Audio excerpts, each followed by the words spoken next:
Hola, soy Andrés. El día de hoy estamos trabajando con muy pocos medios, no hay mucha producción. Extraño a mi hermano Pedro, pero son las necesidades por el encierro que tenemos que vivir. Voy a tratar de hacer un video diario, a ver si lo logro, durante el tiempo de encierro. Vamos a leer un cuento que se llama El juego de las cuatro esquinas, de Gianni Rodari. Es un autor italiano que nació en 1920 y murió en 1980. Además de ser escritor, fue maestro, fue reportero, y eso le dio mucha sensibilidad a hacer cuentos como el que te voy a leer ahora. Es un cuento que me recuerda mucho a mi mamá y a ella le dedico este cuento. El juego de las cuatro esquinas. Imaginemos un prado rectangular de 30 metros de base por 20 de altura. En la base cercana al portal de la casa están dispuestos de izquierda a derecha un pino, un magnolio y un tilo. En la base representada por la tela metálica que divide la propiedad de la maestra Santoni, viuda y jubilada, de la del vecino, se encuentran dos únicas plantas colocadas en los vértices, un pino y un cedro del Líbano. No hay ninguna planta en el centro de la base, ninguna en la intersección de las dos diagonales. Este es el espectáculo simétrico y relajante que la maestra Santoni contempla desde hace 15 años, durante los cuales ha visto crecer los árboles, caer y brotar de nuevo las hojas de tilo, florecer y perder la flor del magnolio, crecer y crecer al cedro del Líbano, cargarse de piñas los dos pinos.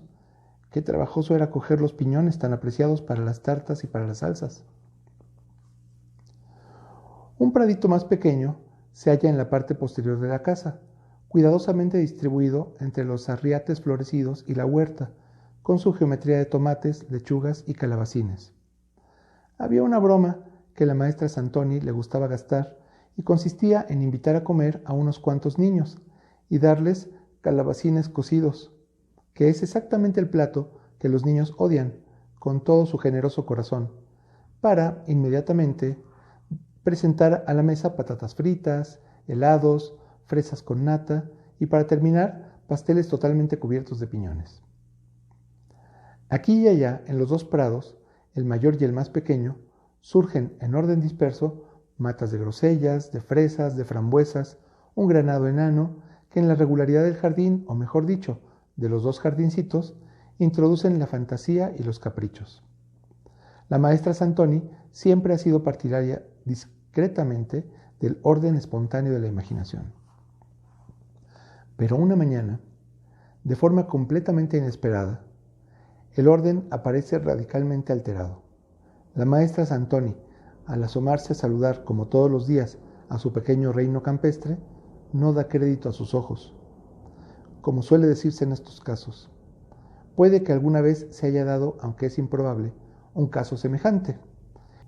El magnolio, que la maestra Santoni vigila con especial cuidado, porque ayer brotaba entre las hojas duras y verdes el primer blanquísimo capullo, el magnolio ya no está en su puesto, en el centro de la base inferior del rectángulo. En cambio, está ahí, exactamente en medio del prado, donde se juntan las dos imaginarias, aunque desde el punto de vista geométrico absolutamente reales, líneas que unen diagonalmente los vértices a una distancia de 10 metros del punto en que la maestra Santoni y el maestro Santoni, que entonces todavía estaba vivo, lo plantaron juntos, prepararon la tierra a su alrededor, lo regaron y con mucho cariño lo animaron y lo ayudaron a crecer. Desde ese punto al nuevo sitio que ocupa el magnolio, el prado aparece intacto. No es posible, comenta para sí estupefacta la maestra Santoni. No es posible, comentan unánimemente por teléfono sus colegas, jubiladas y en activo, a las que la maestra Santoni cuenta su descubrimiento. Yo lo recuerdo en medio del prado, afirma con decisión la maestra Ambrosoli, que goza de indiscutible autoridad en el círculo didáctico. Siempre ha estado ahí. ¿Cómo quieres que haya podido cambiar de sitio? Los magnolios nunca caminan. La maestra Santoni, cuando corregía los deberes de sus alumnos, hubiera subrayado con un trazo rojo aquella cacofonía, nunca caminan, perfectamente fácil de evitar, pero ahora está demasiado perpleja para preocuparse de semejantes menudencias. Contempla el magnolio sin conseguir admirar con el entusiasmo adecuado la flor que ya brotó del todo y que brilla como un gran ojo blanco en el tupido follaje.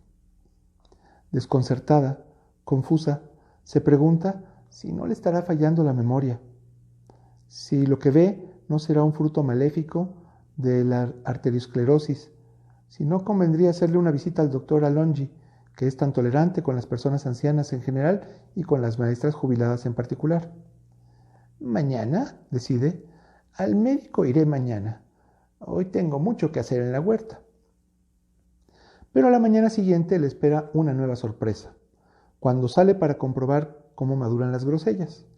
En lugar del magnolio, en el centro del rectángulo está ahora el cedro del Líbano, que extiende triunfalmente sus ramas, como si por fin pudiera respirar a sus anchas. Y el magnolio ocupa el vértice occidental, antes residencia de uno de los dos pinos, que se ha trasladado al vértice donde antes estaba el cedro del Líbano. Dios mío, murmura para sí la maestra Santoni, si no tuviera, como tengo, ciertos conocimientos de botánica, diría que estos árboles se han puesto a jugar a las 4 esquinas. Otras visiones ocupan inmediatamente su pensamiento. Patios escolares en los que tantas veces sus alumnos jugaron a ese juego. Patios en los que ella misma, de niña, corría a toda velocidad para conquistar uno de los 4 vértices del cuadrilátero, para no tener que ocupar la posición central, que en el juego de las 4 esquinas es la del perdedor, del excluido, del condenado. Dios del cielo, repite para sí, como para aferrarse a una fórmula que la salve de la confusión mental. La maestra Ambrosoli, al teléfono, es más rotunda que nunca, está más segura de sí misma que nunca. Querida, dice, no te abandones a semejantes fantasías. Salvo poquísimas excepciones que hasta ahora no afectan nuestros jardines, las plantas nacen, crecen y mueren sobre sus inmóviles raíces. Tú necesitas un oculista, un buen oculista. El profesor Verbigracia, por ejemplo, te puede ayudar. A las maestras jubiladas les ofrece condiciones especiales, porque él mismo es hijo de una maestra. Seguramente tú también lo conoces. ¿No te acuerdas? Enseñaba en... La maestra Santoni ya no lo escucha. Tiene ante los ojos su jardín, completamente cambiado. Los árboles se alzan ahí delante, en su nueva ubicación, sin lugar a dudas. Y va a tocarlos uno por uno. Conoce cada grieta de su corteza. Los plantó ella misma, con su pobre marido. Fue él quien se decidió por el magnolio y por el tilo, porque había jugado de niño en un gran parque poblado de viejos magnolios y porque su madre lo había curado en una ocasión con una infusión de tila. Pobrecillo, se jubiló y murió 6 meses después. Sucede a muchas personas para las que el trabajo es toda su vida. Esa noche, la maestra Santoni no duerme. Tras las persianas cerradas de la habitación, que da exactamente sobre el jardín mayor, vigila sus árboles para sorprender el secreto de su vida nocturna. Espera durante largas horas, animadas a intervalos por el paso de gatos alborotadores o por la prudente migración de un puercoespín, por el quejumbroso canto de una lechuza, por el crujido de algún mueble, por una carcoma que roe sin cesar. Pasan por el prado ráfagas de niebla. La luna se retrasa. Surge, de repente, con un débil resplandor lejano. Y entonces, ante aquella luz, como si de una señal se tratara, los árboles parecen despertarse, agitarse silenciosamente. Y los 5 van a situarse, unas veces con solapada lentitud y otras con breves y veloces saltos, hasta los 4 lados del rectángulo. Le toca al tilo situarse en el espacio central.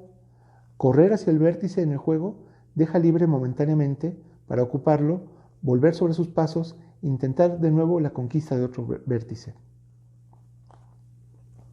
Ahora la maestra Santoni se ríe de sí misma y de sus colegas, incluso de la temible maestra Ambrosoli, y de los médicos de medicina general y de los especialistas, pero sobre todo de lo que está viendo y que está bien segura que no está imaginando ni soñando. Es cierto, murmura, los árboles están jugando a las 4 esquinas. ¿Y por qué no? ¿Qué sabemos nosotros realmente de las plantas? ¿Acaso estamos informados de sus proyectos para el futuro? ¿Y si el reino vegetal aspira a conseguir el nivel del reino animal? Esta idea la obsesiona. Hablará de ella con el director pedagógico Loforte, que fue su último director y que todavía está en activo. Siempre ha sido respetuoso y paciente con las maestras ancianas, columnas de la escuela. O mejor, le escribirá una carta en la que describirá sus observaciones y le pedirá consejo acerca de las conclusiones a las que se puede llegar. Echa la carta y llega la respuesta, en la que el director Loforte, muy respetuosa y pacientemente, exhorta a la vieja colega a no formular hipótesis precipitadas que podrían tener consecuencias bastante graves para los manuales escolares. Comprendo, concluye la maestra Santoni. En boca cerrada no entran moscas. Sin embargo, en otra ocasión se ve obligada a recurrir de nuevo al servicio postal. Esta vez ya no se trata solamente de los árboles, que continúan cada noche incansablemente con su juego de las 4 esquinas, sino de los gatos y del perro del panadero, el perro que se llama Dalila, y que no se atreve a pasar entre los barrotes de la verja por lo gordo que está. Una noche, mientras los árboles del jardín juegan a las 4 esquinas y se trasladan silenciosos como siempre, la maestra Santoni sorprende una conversación apenas ligeramente más alta que un murmullo. Ese pino es estupendo, dice una voz. Nunca se deja sorprender, lejos de una de las 4 bases. Es realmente ligero, dice la otra voz. En cambio, me asombra el tilo, porque es muy miedoso. Desde hace una semana ocupa el mismo vértice y no tiene valor para alejarse más de un par de metros, siempre dispuestísimo a volver ante el menor peligro. Es un cobarde. La maestra Santoni tiene que creer a sus propios oídos, lo mismo que a sus propios ojos. La conversación tiene lugar entre 2 gatos del vecindario, con frecuencia invitados suyos para tomar algún bocado entre horas y habituales visitantes de su jardín en las horas nocturnas, en calidad de libres cazadores y admiradores de la gata de la señora Ambrosoli, que también viene para esta zona durante sus inquietos vagabundeos. Pero además, una tercera voz interviene en el dúo. Procede de la verja, donde está apostado y gruñendo el perro Dalila. ¿Y yo qué?, dice Dalila. No veo nada. ¿Qué hace el cedro del Líbano? ¿Dónde está ahora el magnolio? Vamos, ayúdenme a entrar. Haz como nosotros, contesta uno de los gatos. Encógete y pasa entre los barrotes. Claro, piensa la maestra Santoni. Naturalmente, era de esperar. Era casi inevitable. Si las plantas se vuelven como los animales, a los animales no les queda sino emigrar al reino más cercano, que es el nuestro. Está bien claro que nosotros, los hombres y las mujeres, se entiende, a pesar de que la gramática nos incluye en el género masculino, pertenecemos a nuestra vez al reino animal, pero después de muchos años hemos llegado a ser distintos. Nuestra cultura hace de nosotros un reino diferente del de los gatos, o pongamos por caso de las pulgas o los ratones. Otro interrogatorio se despierta en su mente pensativa. Si los animales invaden el dominio humano y las plantas invaden el dominio animal, ¿quién ocupará el reino vegetal? Al día siguiente, la maestra Santoni se puso unos cómodos zapatos de paseo y se fue de excursión a la montaña. Trepa por escarpados senderos, por los que en otros tiempos condujo a clases enteras para que estuvieran en contacto con la naturaleza. Baja al torrente, que también conoce, y ve las rocas y las piedras que el violento río erosiona. Observa, sonríe, vuelve a observar. En una roca brotan flores de rododendro, lirios en otra, de una tercera, violetas silvestres. Directamente de la piedra, sin la ayuda de raíces, como es fácil constatar, sin el soporte de ramas, ni hojas, ni nada, las rocas están floreciendo. Sí, están entrando de lleno en el reino vegetal. ¿Y nosotros?, se pregunta temblando la maestra Santoni. ¿Y nosotros a dónde vamos? Me refiero a nosotros, los hombres. Entendiendo por hombres se comprende también a las mujeres, de las que tampoco se ocupa la definición científica. Armándose de valor, la maestra Santoni se observa a sí misma, empezando por las uñas. y no se sorprende en absoluto, dadas las premisas de su observación y la hipótesis que subyace en el fondo, cuando descubre una uña que un ojo conocedor de mineralogía, como el suyo, puede describir y clasificar a primera vista. Se trata de pura hematites octaédrica. Y la uña de al lado, sin lugar a dudas, es de mármol noble de los Alpes piamonteses. Y la uña del anular es inconfundiblemente un jaspe rojo, con cuarzo hialino, mientras que la del meñique, a primera vista, parece un borosilicato de aluminio. Me estoy, llega a la conclusión la maestra Santoni, mineralizando, como era lógico. No me extraña. Mañana o dentro de una semana descubriré que tengo un pie de ónice apuano y otro de rubelita cristalizada. Ya en este momento probablemente en mis huesos se están formando azuritas y malaquitas, probablemente corindones, probablemente berilios, aguamarinas y esmeraldas. No, esta vez la maestra Santoni no se conformará con escribir a su director pedagógico. Escribe directamente a Roma, al ministro de Instrucción Pública. Una larga y documentada carta, llena de hojas y dibujos, en lo que presenta a la suprema autoridad en materia de educación la oportunidad de tener en cuenta, en la elaboración de los nuevos programas escolares, su extraordinario descubrimiento. La naturaleza, escribe con su ordenada caligrafía y su correcta ortografía, es víctima de una total transformación de funciones. El reino mineral pasa al vegetal. Este se convierte en animal. Este último se humaniza y a los hombres solo les queda, como realmente está ocurriendo, ocupar el mundo de las piedras y de los cristales. Se verifica algo semejante a un universal juego de las 4 esquinas. El cosmos revela, con todo el respeto, su esencia lúdica, sus ganas de jugar.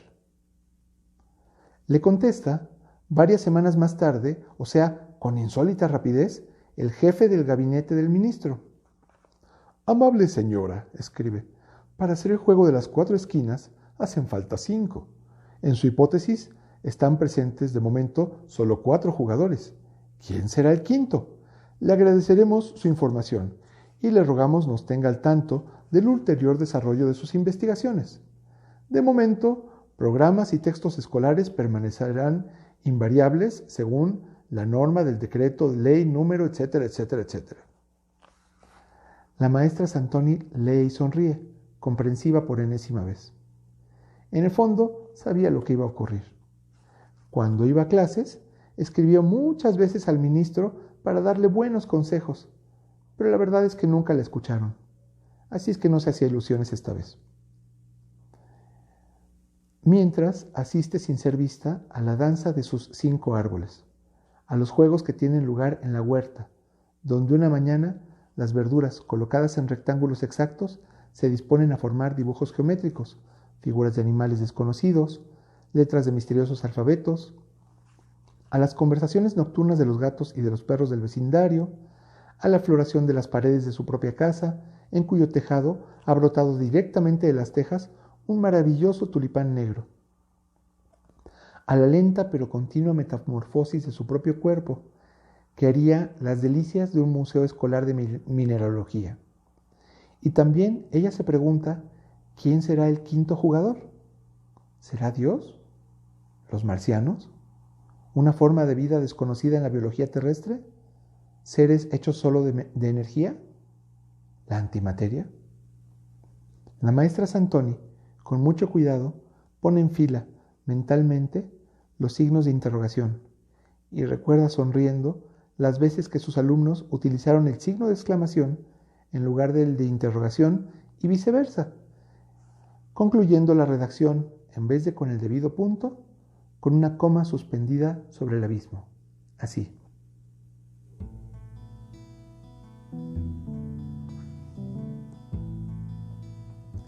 Este fue el cuento, El juego de las 4 esquinas, de Gianni Rodari. Espero que les haya gustado como a mí. Nos vemos mañana con otra historia.